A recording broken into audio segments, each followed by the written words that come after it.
வணக்கம் நண்பர்களே. இன்றைக்கி நம்ம என்ன பார்க்க போகிறோம்னா, உடலுக்கு சத்தான, ஆரோக்கியமான மற்றும் சுவையான பாசிப்பருப்பு குழம்பு. அதுக்கு என்னென்ன தேவையான பொருட்கள் அப்படின்னு பார்த்திங்கன்னா, மஞ்சத்தூள், பச்சை மிளகாய், சீரகம், சின்ன வெங்காயம், தேவையான அளவு தக்காளி. நம்ம இந்த குழம்புக்கு புளி போடாதனால தக்காளி கொஞ்சம் அதிகமாக சேர்த்துக்கிட்டோம்னா குழம்பு நல்லாயிருக்கும். அப்புறமா இளஞ்சூட்டில் வறுத்த பாசிப்பருப்பு, 4 பல் பூண்டு, உங்கள் தேவைக்கேற்ப உப்பு. நம்ம வறுத்து வச்சுக்கிற பாசிப்பருப்பை நல்லா கழுவிட்டு அதுக்கப்புறமா ஒரு மண் சட்டியில் கொஞ்சமாக தண்ணி ஊற்றி அந்த தண்ணி நல்லா சூடானதுக்கப்புறம் அதில் நம்ம ஏற்கனவே எடுத்து வச்சுக்கிற பாசிப்பருப்பை போட்டுட்டு அதுக்கப்புறமா கொஞ்ச நேரம் பருப்பு வேகட்டும்.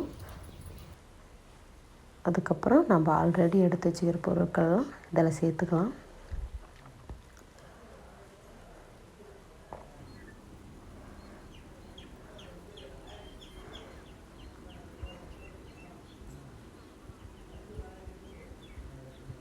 சீரகம், சின்ன வெங்காயம், பூண்டு,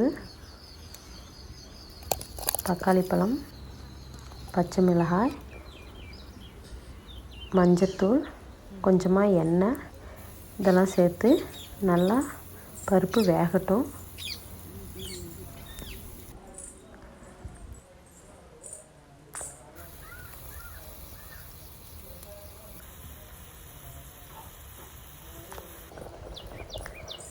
பருப்பு நல்லா வெந்ததுக்கப்புறம் அது கூடவே கொஞ்சமாக உப்பு சேர்த்துட்டு வறுத்து போட்டு நல்லா கடைஞ்சி எடுத்துக்கலாம்.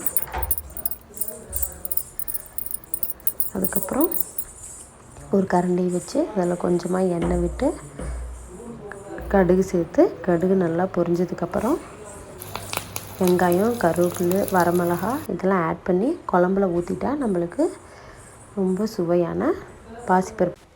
உங்களுக்கு வேறு ஏதாவது ரெசிபி வேணும்னா கமெண்ட் பண்ணுங்கள். நாங்கள் நெக்ஸ்ட்டு வீடியோவில் போஸ்ட் பண்ணுறோம்.